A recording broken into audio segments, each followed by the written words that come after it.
시작해봅시다. 브리핑부터 한번 좀 해주시죠. 먼저 중앙일보 기사인데요. 이득 고작 2천만 원인데 강남 공공재건축 혜자의 속내라고 해서 이제 중앙일보에서 강남권 이제 주요 재건축 단지 좀 시뮬레이션을 해본 결과를 이제 기사로 썼는데, 음마 아파트 이제 재건축 시뮬레이션에 따르면 공공 재건축으로 늘어나는 이익이 추가 환수제에 따른 부담금으로 실제 결국 이득을 보는 금액은 조합원당 2천만 원 남짓이라는 결과가 나왔습니다. 그러니까 용적률이 올라가고 뭐 이름으로써 이제 예, 올라갈 수 있는 게 조합원당 2천만 원의 수익이 이득을 보는 금액이 그 정도밖에 안 돼서 임대주택 확대에 대한 거부감도 큰 데다 뭐 분양가 상한제 그리고 재건축 부담금으로 인해서 조합원 이익이 실제로 많지 않을 것이라는 조사이고요. 그래서 결과적으로는 공공재건축을 강남에서는 잘 안 할 거다. 네, 이런 취지겠네 그러면. 네, 그거를 좀 더 이제 좀 디테일하게 쓴 그런 기사라고 보면 될 것 같고, 그리고 매일경제에서 빌라라도 사자 7월 거래 12년 만에 최대 여기 나왔는데요. 서울 다세대 연립주택 7월 매매 거래량이 7,008건으로 12년 만에 최고치를 기록했습니다. 특히 서울에서는 이제 광서구랑 관악구에서 이 매수세가 활발했는데, 저희도 이제 뭐 빌라 패닉 바잉 뭐 이런 기사에 대한 그런 연장선상에 있는 기사라고 보면 될 것 같고요. 왜 사는 거야? 아무래도 아파트가 이제 가격이 크게 많이 오른 것도 있고, 전세도 오르니까. 네, 전세금도 오르다 보니까 청약 가점이 낮은 30대에서 매수세가 좀 활발하게 있지 않았나. 제일 많았던 데가 이제 강서구랑 관악구 이런 데들 또 저렴한 주택이다 보니까. 그러니까 6억 이하 뭐 대부분 뭐 한 4억대, 3, 4억대 빌라들이 많으니까 이런 거는 뭐 대출 받기도 편하고 하니까 뭐 전세 사느니 어차피 뭐 그냥 사자 이런 취지겠네 그러면. 네. 그리고 한국경제랑 중앙일보에서 이제 대전 청주 규제지역 묶이자 인근의 천안 충주로 풍선 효과 여기 있었고요. 그리고 규제 무풍지대로 지방 아파트 투자 외지인 비중 30% 늘었다. 충청 아산 등 충청권 비규제 지역이 최근에 이제 거래량이 크게 늘고 미분양이 급감했다고 하는데요. 대전이랑 청주가 6.17 대책에서 규제 지역으로 묶이면서 충청권 비규제 지역의 아파트 몸값이 높아지고 또 신규 분양단지에 대한 관심이 높아지고 있다고 합니다. 중앙일보 기사에서는 매입하는 주택이 있는 지역에 거주하지 않는 외지인이 집을 사는 게 이제 원정 거래잖아요. 외지인 투자 뭐 그런 걸로 보는데, 한국감정원에 따르면 이 2분기 주택 매입자 중에서 외지인 거래가 39,400건으로 1분기보다 30% 늘었다고 합니다. 지난해 2분기와 비교해서는 2배 수준이고요. 이게 지방으로 결국 외지인 투자자가 많이 늘었다 이렇게 볼 수 있는데 1분기보다 30% 늘었으니까. 근데 반면에 서울이랑 수도권 주택에 대한 원정 거래는 오히려 1분기와 비교해서 24%가량 줄었다고 합니다. 그러니까 이게 흐름상 이제 정반대의 양상을 보이고 있는 거라고 보면 될 것 같습니다. 외지인 투자는. 규제를 피해서 내려가는 거겠지 뭐. 네, 수도권 대부분의 지역이 규제를 묶이다 보니까 조금 수도권이 아닌 지역으로 많이 투자 흐름이 바뀌고 있는. 아직도 집을 사서 이익을 볼 수 있을까 근데? 지방은 덜 올랐으니까 규제가 없고 세금도 좀 덜 내고 약간 그런 게 좀 있어서 그래도 먹을 게 있다고 보고 할 것 없는 부동자금.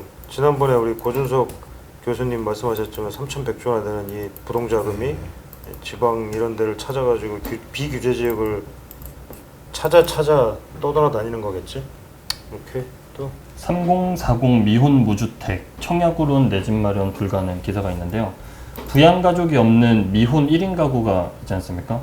이 미혼 1인 가구 같은 경우에 모든 조건을 충족을 하더라도 청약 가점이 결국에는 49점밖에 안 된다고 하더라고요. 그래서 미혼 1인 가구? 네, 미혼 1인 가구 기준으로 이들이 받을 수 있는 청약 최고 가점이 49점인데, 뭐 1인 가구 비중이 뭐 최근에 많이 늘면서 이런 상황을 고려해서 좀 세부적인 보완 조치가 필요하다 뭐 이런 지적이 또 나오고 있는데, 고준석 교수도 사실 비혼, 뭐 결혼을 생각하지 않는 이제 30대라든지 이런 분들이 사실 청약으로 내 집 마련하기는 사실상 불가능하다 그런 얘기를 지난번에 했지 않습니까? 근데 이 분양제도라는 것이 좀 그 주택이 필요한 사람들한테 우선적으로 공급한다는 취지라고 봤을 때 그래도 뭐 미안한 말씀이지만 비혼 1인 가구보다는 부양가족이 있는 2, 3인 가구가 우선 공급받는 게 맞는 거 아닌가라는 생각도 뭐 언뜻 드는데 비중을 조금 조정을 할 필요가 있다. 뭐 이렇게 그쪽 이제 1인 가구에서 입장에서는 그렇게 얘기를 하는 것 같고요. 그렇지. 요즘에 뭐 사실 결혼 안 하고 사는 뭐 사람들 엄청 많은데 네. 점점 더 늘어날 가능성도 높고. 근데 청약 물론 이게 뭐 청약이라는 게 언제까지 될지 뭐 알 수 없어. 사실 뭐 주택이라는 게 뭐 주택 공급이 지금은 부족해서 이 난리지만 사실 뭐 세상이라는 게 돌고 도는 거기 때문에 사이클이 있기 때문에 주택 시장도 언젠가 또 이제 수급 부족이 좀 해소가 되면 미분양이 또 나겠지. 그럼 뭐 청약 49점 아니라 뭐 20점, 30점에도 사실 청약할 날도 올 거야. 대한항공 송현동 부지 관련해서 계속 이슈가 있었는데 최근에 또 나온 게 서울시에서 이 땅을 이제 매입을 하는데 4,670억 원 플러스 알파를 이제 연내 일괄 지급하겠다고 얘기를 했더라고요.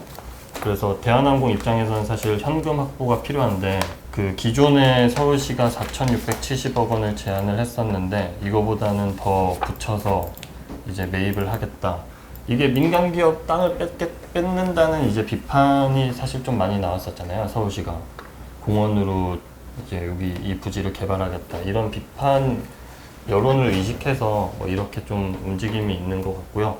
서울시에서는 대한항공 쪽에 대면 협상까지도 뭐 제안을 한다고 하더라고요.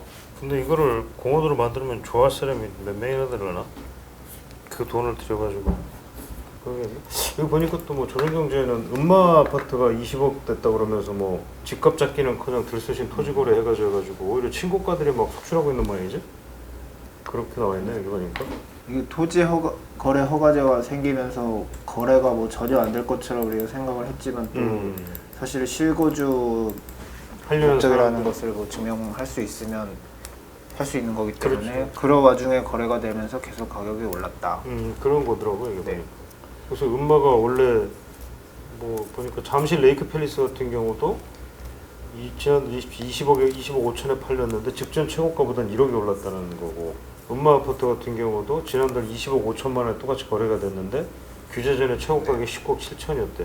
이게 8천이 올랐다는 거예요. 그러니까 이게 결국은 규제가 별 의미는 없는 거 아닌가 싶기도 하고. 토지거래 허가제 시행된 이후로 거래량 자체는 그 줄겠지. 4개 동에서 엄청 줄었다고는 했는데 이제 가격에 있어서는 뭐 실거주를 하면서 들어올 수 있는 뭐 조건이 뭐 다 대개서 인정이 되면은 허가를 다 해줬다고 하더라고요. 그 그럼 뭐 안 해줄 자치구에, 수가 없지. 네, 자치구에 확인을 해봤는데 그래서 안 해준 사례가 딱히 없어서 뭐 거래 금액 자체는 아파트 값이 계속 오르니까 오르서 네. 올랐다 이런 내용이네. 그러니까 결국 토지거래 결국 이런 규제라는 게 결국에 가서는 집값을 잡는데 글쎄.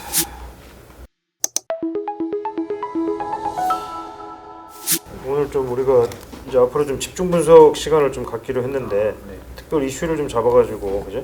네. 있는 뭐 좀 오늘 뭐 특별히 좀 얘기해볼 만한 이슈가 좀 있나 지금? 오늘은 아무래도 그 전월세 전환율을 이제 홍남기 부총리가 나서서 이제 4.0%인 전월세 전환율을 2.5%로 낮추겠다. 이렇게 현재 이제 발표를 법상으로 네네. 4.0%로 정해져 있는데 주택임대차 보호법에 아니 주택임대차 보호법인가 맞나? 뭐 주택임대차 보호법에는 전월세 전환율 4%로 정해진 건 아니고 한국은행 기준금리에다가 플러스 3.5% 이렇게 정해져 있거든요. 아, 하는 기준 금리 네. 플러스 3.5%. 3.5. 그래서 지금 포인트. 0.5%에서 네. 3.5%에서 아, 그러니까 현재 4%다. 4차. 네. 아.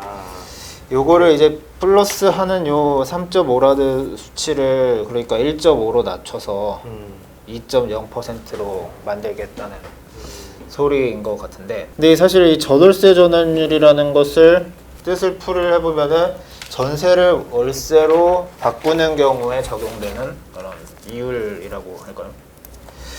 사실은 요거 자체만 가지고는 아무런 별다른 실효성은 없는 제도입니다. 왜요? 사실은 전월세 전환율을 만약에 지금 4%라고 정해놨다고 해서 전세를 월세로 바꾸는데 4%의 이 4%만 적용해서 월세를 바꿀 수 있느냐? 그게 아니거든요, 지금. 전환율이라는 게 일종의 어떤 권고 뭐 그런 거지 이게 아마 민법상의 문제여서 이게 이제 강제로 만약에 적용을 안 할 때 처벌 규정이 없다고 나 네. 알고 있거든. 처벌 규정이 없는 걸로. 그러니까 예. 4% 적용 안 하더라도 처벌 규정은 없는 걸로 알고 있거든. 제가 알기로 처벌 규정이 없을 뿐만 아니라 음. 그렇게 해야 된다는 규정도 없습니다. 그러니까 이렇게 네. 전환율에 대한 규정 이렇게 네. 뭐 이렇게 정해 놓은 거일 뿐인 거지 이거를 뭐 강제로 적용한다든지 할 수는 없다는 거잖아. 그죠? 네. 그래서 이게 의미를 가지려면은 임대료 상한제라는 게 시행이 같이 돼야 의미가 있는 거거든요. 임대료 상한. 근데 1억 원짜리 전세를 4%의 비율로 월세로 바꾼다면 이게 400만 원이 되는데 그래서 전세를 월세로 바꿀 경우에 1억짜리를 400만 원까지만 받아라. 라고 하는 예, 이런 상한제가 있지 않는 한 실효성이 없다. 4%로 정해놓는 게 어떤 의미가 있느냐. 의미가 있느냐.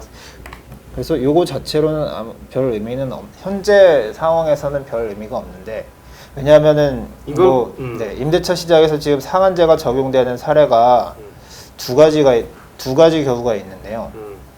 첫째는 얼마 전 그 개정된 주택임대차보호법에서 계약갱신 청구권과 함께 임대료 상한 5%로 규정한 그 부분이 있지 않습니까? 그래서 계약갱신 청구권이 적용되는 그런 방식으로 갱신이 되는 계약에 있어서는 5%가 적용이 되니까 이때는 전월세 전환율도 조금 의미가 있을 것 같다는 생각이 들지만 또 한편으로는 이때 이 계약갱신 청구권에 따라 갱신되는 이 임대차 계약에는 전세를 월세로 마음대로 바꿀 수 없도록 또 돼 있어서 그렇죠. 네. 세입자 동의를 반드시 네. 얻도록 되지. 계약 조건을 변경할 때 계약갱신 청구를 요구했을 때 계약 조건을 변경할 수는 있는데 네. 그때는 반드시 세입자가 동의를 하도록 돼 있지. 세입자가 나 전세에서 이제 반전세로 바꾸는 거 동의 안 해라고 하면 못 하는 거잖아. 애초에 세입자가 찬성을 하지 않으면 바꿀 수 없기 때문에 상한제라는 것 자체가 별로 의미가 없는 상황이 되는 거고 이때는. 그리고 또 하나는 이제 주택 임대 사업자들 같은 경우에는 이전부터 이미 임대료를 5% 이상 올릴 수 없는 그런 상황이 규정이 꽤 있지. 있었는데 이때는 전월세 전환율이 의미가 있었거든요, 사실은. 이때는 전월세 전환율과 함께 상한제가 규정이 돼 있었기 때문에 전세를 월세로 바꾸면서 예컨대 1억짜리 전세를 임대료 400만 원까지 해서 여기서 5% 이내로 올리도록 그렇죠. 하는 이런 실효성이 있었는데 이 두 가지 경우에 해당하지 않는 대부분의 사람들은 현재로서는 별 의미가 없는 거거든요. 이 전월세 전환율이라는 것이. 근데 또 이렇게 굳이 정부가 전월세 전환율을 2.5%로 하향하겠다라고 하는 것을 봤을 때 이걸로 끝날 것이 아닐 것이다 라는 이거 왜 하는 거야? 왜 정부가 네. 갑자기 전월세 전환율을 네. 이렇게 기존 4%에서 2.5%로 낮추겠다. 이것도 더군다나 내가 알기로 오늘 홍남기 부총리가 네. 또 관계장관 회의를까지 하면서 그 자리에서 상당히 중요한 것처럼 네네. 논의를 했단 말이지. 네네. 그죠? 네. 이거 왜 그런 거야? 그래서 그래서 정부가 명확히 얘기를 하진 않았지만 이런 제가 말씀드렸던 이런 측면에서 봤을 때 이제 추후에 이 상한제가 전격적으로 도입될 것을 예고하는 것이 아니냐라는 의심을 할 수 있는 상황이다. 왜냐하면은 지난번에 임대차 3법 이 개정 작업을 할 때 이 계약갱신 청구권과 임대료 상한제를 어디까지 도입을 할 것이냐 이게 논의가 있었지 않습니까? 그래서 결국에는 계약갱신 청구권에 따라 갱신하는 거래만 적용하기로 일단은 그렇게 된 건데 그때 당시에 나왔던 대안들 중에 하나가 신규 계약하는 임대차에도 상한제를 도입하자 이런 논의가 한참 있었거든요. 그렇죠. 네, 표준 임대료 제도 네네. 같은 걸 도입하자는 거였잖아. 표준 임대료와 함께.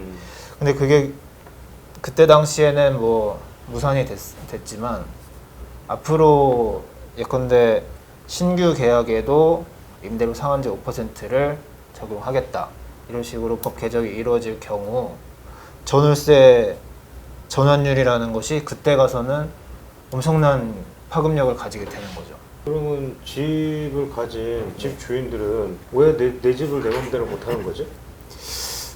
네. 너무 좋은 나라에 살고 있어서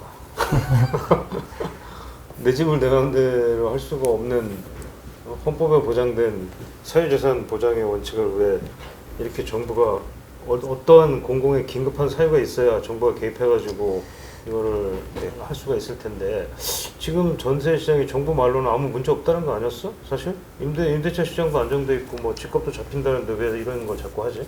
이거 할 때 발표할 때 자료에 보면 그런 내용이 적혀 있던데 난 그거 보면서 웃었어 속으로. 세상에 스스로 자기들 스스로가 말도 안 되는 앞뒤도 안 맞는 얘기를 이렇게 떠들 수가 있나? 내가 아니 정부를 비판하고 싶어서 그러는 게 아니라 안 할 수가 없는 거야. 그러니까 이게 결국은 문자 얘기해주면 결국 스스로가 자꾸 그러니까 한번 발이 스텝이 꼬인다고 그러잖아, 그지? 스텝이 꼬이면 그 꼬인 스텝을 극복할 수가 없거든. 계속 꼬여서 결국엔 넘어져야 되거든. 넘어지지 않으면 꼬인 스텝이 풀리지가 않아. 그러니까 넘어지고 나서 다시 일어나서 다시 시작할 때 그때 제대로 된 스텝이 다시 시작할 수가 있는 거거든. 그러니까 이게 나는 이제 그렇게 보거든. 그래서 결국은 이게 아마 갈 때까지 갈 것이다. 내가 봤을 때 지금은 도로 백도를 하지는 못해. 백도를 할 수 없는 상황이지 지금. 정치적 부담도 너무 커져 있고 하기 때문에 그러니까 아마 이 제도 그러니까 지금 이제 한태준이 얘기한 것처럼 그렇게 될 것 같아 내가 봐도. 근데 이제 현 정부 내에선 그렇겠지. 근데 이제 현 정부 내에서 뭐 정치적인 어떤 이제 일정이나 스케줄을 봤을 때 이제 내년에 새로 이제 선거 뭐 보궐선거 같은 게 이제 하고 뭐 이러면서 과연 그때까지도 이게 될 수 있을지에 대해서는 조금 의문스럽긴 한데 여튼 뭐 그런 저런 이제 여러 가지 정치적 상황과 맞물려서 아마 이게 돌아가지 않겠냐. 전세는 웬만큼 시장 가격에 따라가겠지만은 되게 현재 시장에서 적용되는 전월세 전환율이 한 4에서 5% 정도 되는데 이걸 강제적으로 2.5%로 낮추겠다는 거니까 현재 월세 임대료 시세가 절반 이하로 깎인다. 이렇게 되면은 월세를 이제 공급하려는 주택 임대 사업자들의 아니면 그냥 임대인들의 그런 월세를 놓을 이유가 없어지는 거죠.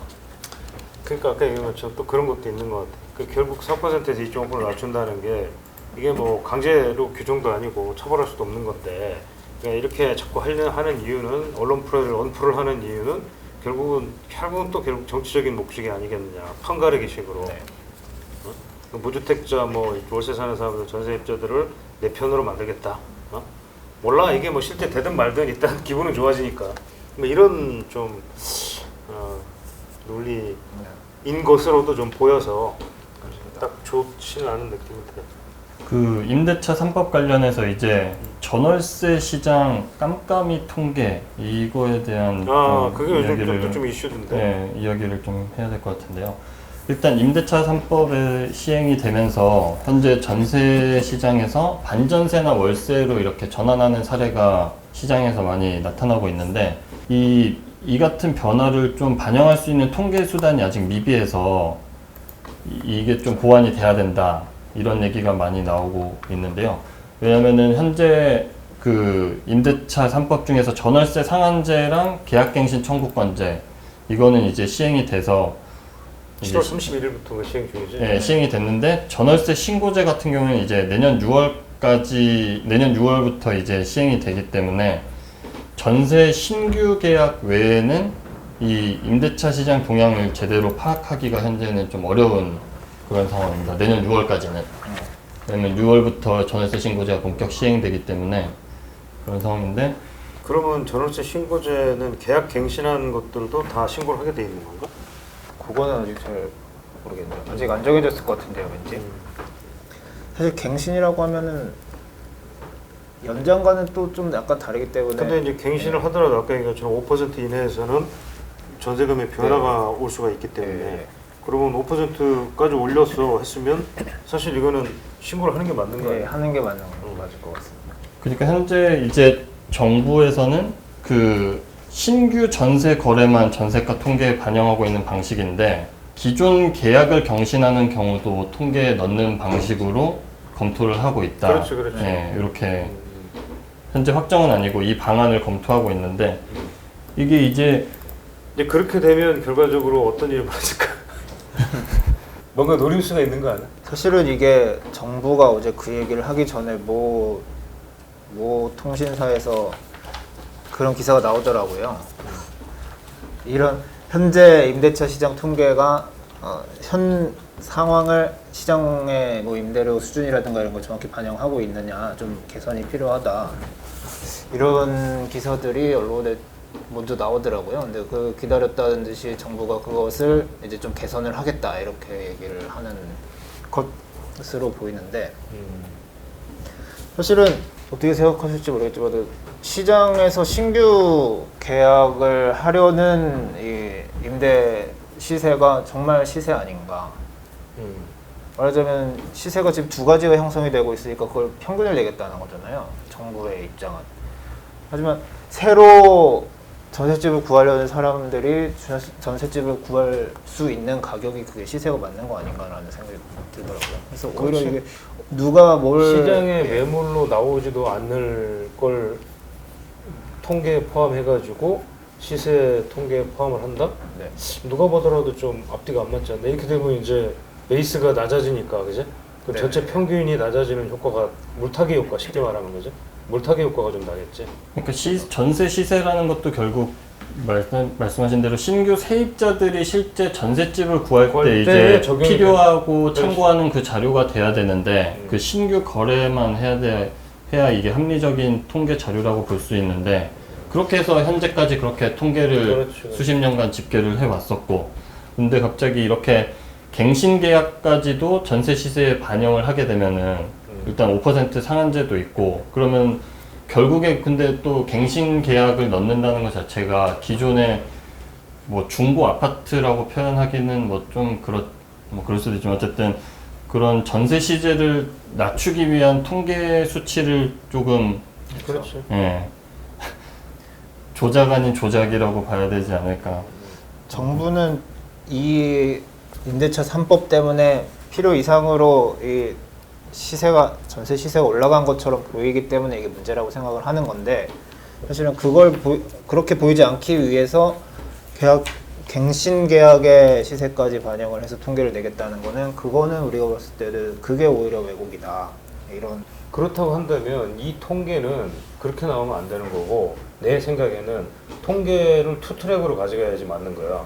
하나는 계약 갱신이 되는 사례는 그것끼리 따로 모아가지고 계약 갱신된 아파트들을 예를 들면 주택들에 대한 전체를 모아가지고 그 평균을 해서 상승률을 따져보든지 그래서 5% 이내인데 뭐 요즘 계약 갱신되는 경우는 한 2%밖에 안 올리더라 뭐 이런 통계가 나와줘야 되는 거지. 그렇게 돼야 되는 게 맞는 거고 신규 계약은 신규 계약대로 따르고요. 지금 신규 계약이 되는데 그럼 신규 계약 시세는 그러니까 이거는 상승률이라고 표현하기는 좀 애매할 수도 있겠지. 그치? 신규 계약이라는 게 기존 그러니까 이게 전세 상승률이라는 게 그러니까 이제 그러니까 이제 그러면 이제 같은 아파트 단지에서도 그죠? 같은 아파트 단지에서도 계약 갱신이 된 사례가 있고 그죠? 그다음에 그냥 새로 이제 세입자를 내보내고 신규로 매물이 나오는 경우가 있잖아요. 새 아파트를 얘기하는 게 아니라 두 가지 투 트랙이 있을 거란 말이지, 그죠? 그럼 신규 매물은 얼마에 거래가 됐느냐 이걸 따져봐야 되는 거잖아, 그죠? 그러니까 사실은 이걸 일률적으로 두 개를 그냥 섞어서 얼마 이렇게 해가지고는 말이 안 되는 거고 계약 갱신된 것들은 보니까 예를 들어서 뭐 A 아파트에 85제곱미터 전용 85제곱미터가 5억이더라. 근데 신규로 지금 계약되는 것들은 6억이더라. 이렇게 따로따로 투트랙을 해야 되는 거지. 소비자들 입장에서 전세를 구하려는 소비자들 입장에서는 그렇지. 신규는 어차피 신규 매물이라는 건 이게 내가 구할 수 있는 거지. 계약갱신은 아무 의미가 없는 이 시세라는 건 시세 자체에 의미가 없는 건데 아무런 도움도 안 되는 건데 이게 무슨 의미가 있어, 그죠? 그래 이거 아까 보니까 이것도 오늘 뭐 저 관계장관 회의에서 뭐 논의가 됐었던 네. 거지 이게. 그래서 홍남기 부총리가 통계조사 보완 방식을 좀 검토하겠다 뭐 그 정도로 언급은 했는데 이렇게 만약에 통계조사가 나온다면은 계속해서 문제로 지적되고 있는 그 정부의 입맛대로 통계를 가져다 쓰는 그런 문제가 이 전세 시장에서도 그렇지 내 말이 그 말이야. 조금 그러니까 입맛대로 통계라는 게 결국에는 궁극적으로 보면 시장의 왜곡이고 소비자들의 선택을 혼란을 가져올 수 있는 거죠. 그러니까 시장에서 아파트가 10억 원에 매매가 되고 있는데 분양을 하면서 분양가가 5억 원에 나왔다고 해서 이 시세가 아파트가 평균 가격이 7억이 그렇죠. 되는 게 아니지 않습니까? 그렇죠. 네. 뭐 혹시 뭐 좀 댓글이나 이런 것 중에 어제 보니까 그 임대사업인 협회 임대인 협의회 성창혁 대표 성창혁 대표 그분 완 거에 대해서 뭐 상당히 댓글들이 좀 많이 뭐 뜨겁게 막 붙어 있더라고 보니까. 이게 어제 시행이 됐는데 이거에 대해서 저희가 다뤄서 좀 많이 보신 것 같더라고요. 그러니까 여기 보면 뭐 정부는 보증보험이라는 이름으로 세금을 더 챙기고 임차인이 원할 때만 가입하는 것도 아니고 임차인이 원하지 않을 때도 의무 가입하라는 것은 정부가 무조건 돈을 챙기고 싶다는 증거 아니냐 뭐 이런. 이게 가입이 허그랑 SGI 서울보증, SGI 거기서만 가능하기 때문에 그러니까 네. 최우선 변제금 제도가 있는데도 이런 제도를 만든다는 것 자체가 불필요한 규제를 만드는 거든지 아니면 보증보험 커넥션이 있다 지금 얘기한 것처럼 정말 임대차 3법 때문에 빌라 매매도 안 되고 정말 짜증이 납니다. 빌라 한 채가 경기도 광명 30년짜리 소형 아파트 보유했다고 다주택자인지 정말 이해가 안 갑니다. 지금 빌라 매도가 안 돼 갈아탈 수도 없습니다. 상당히 하여간 반응들이 좀 뭐 뜨겁네, 그죠? 그래, 아유, 이게 참 당분간 앞으로도 계속 임대차와 관련해서는 좀 시끌시끌할 텐데 다들 하여간 뭐 흐름을 좀 잘 지켜봅시다. 네, 오케이, 오늘 여기까지 합시다.